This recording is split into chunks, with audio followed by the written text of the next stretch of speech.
السلام عليكم ورحمة الله. نحمده ونصلي على رسوله الكريم. أما بعد فأعوذ بالله من الشيطان الرجيم. بسم الله الرحمن الرحيم. ولا تقتلوا أنفسكم إن الله كان بكم رحيما. لا تقتلوا أنفسكم أي لا يقتل بعضكم بعضا ولا يقتل الإنسان نفسه. وقال رسول الله صلى الله عليه وسلم: من قتل نفسه بحديدة فحديدته في يده يتوجأ بها في بطنه في نار جهنم خالدا مخلدا فيها أبدا. من شرب سما فقتل نفسه فهو يتحساه في نار جهنم خالدا مخلدا فيها أبدا. من تردى من جبل فقتل نفسه فهو يتردى في نار جهنم خالدا مخلدا فيها أبدا. আল্লাহ রাব্বুল আলামিন পবিত্র কালামাল্লাহর মধ্যে বলছেন, ওয়ালা তাকতুলু আনফুসাকুম, তোমরা নিজেদের নফসকে হত্যা করিও না। অধিকাংশ তাফসীর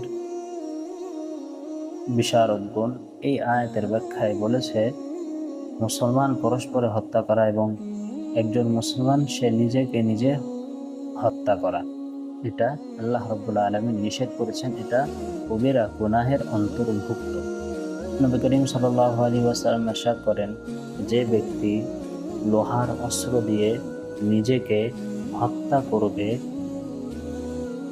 জাহান্নামের মধ্যে তার হাতে সেই অস্ত্র থাকবে, সে তা দ্বারা নিজের পেটে আঘাত করতে থাকবে, সেখানে সে চিরকাল থাকবে।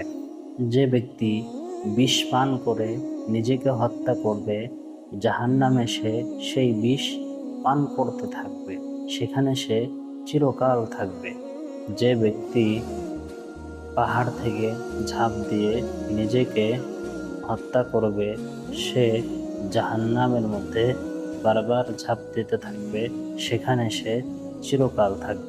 আল্লাহর আয়াত এবং নবী করিম সাল্লাল্লাহু আলাইহি ওয়াসাল্লামের হাদিসের মধ্য দিয়ে আমরা জানতে পারলাম যে এই আত্মহত্যার পথ বেছে নেওয়া সেটা অবশ্যই নিন্দনীয় এবং মহান রব্বুল আলামিনের আদেশ অমান্য করা এবং নবী করিম সাল্লাল্লাহু আলাইহি ওয়াসাল্লামের আদেশ অমান্য করা এটা বড় নিন্দনীয় একটি কাজ। এর মাধ্যমে কখনো শান্তি পাওয়া যাবে না। দুনিয়ার জীবন বরবাদ এবং আখিরাতের জীবন উভয়টি বরবাদ। দুনিয়ার জীবন তো ক্ষণস্থায়ী, আখিরাতের জীবন চিরস্থায়ী। এই হাদিসের মাধ্যমে বলা হয়েছে কি, সে সারা জীবন সে কি করবে, জাহান্নামের মধ্যে সে থাকবে, খালিদান মুখাল্লাদান ফিহা আবাদা, সে সারা জীবন জাহান্নামের মধ্যে থাকবে।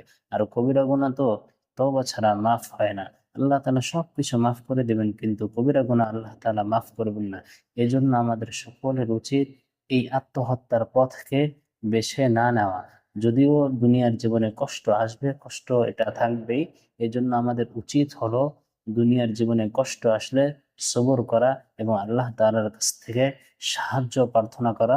কখনোই একজন মুমিনের কাজ এটা হবে না সে এই দুনিয়ার সামান্য কষ্টের কারণে সে আত্মহত্যার পথকে বেছে নেবে।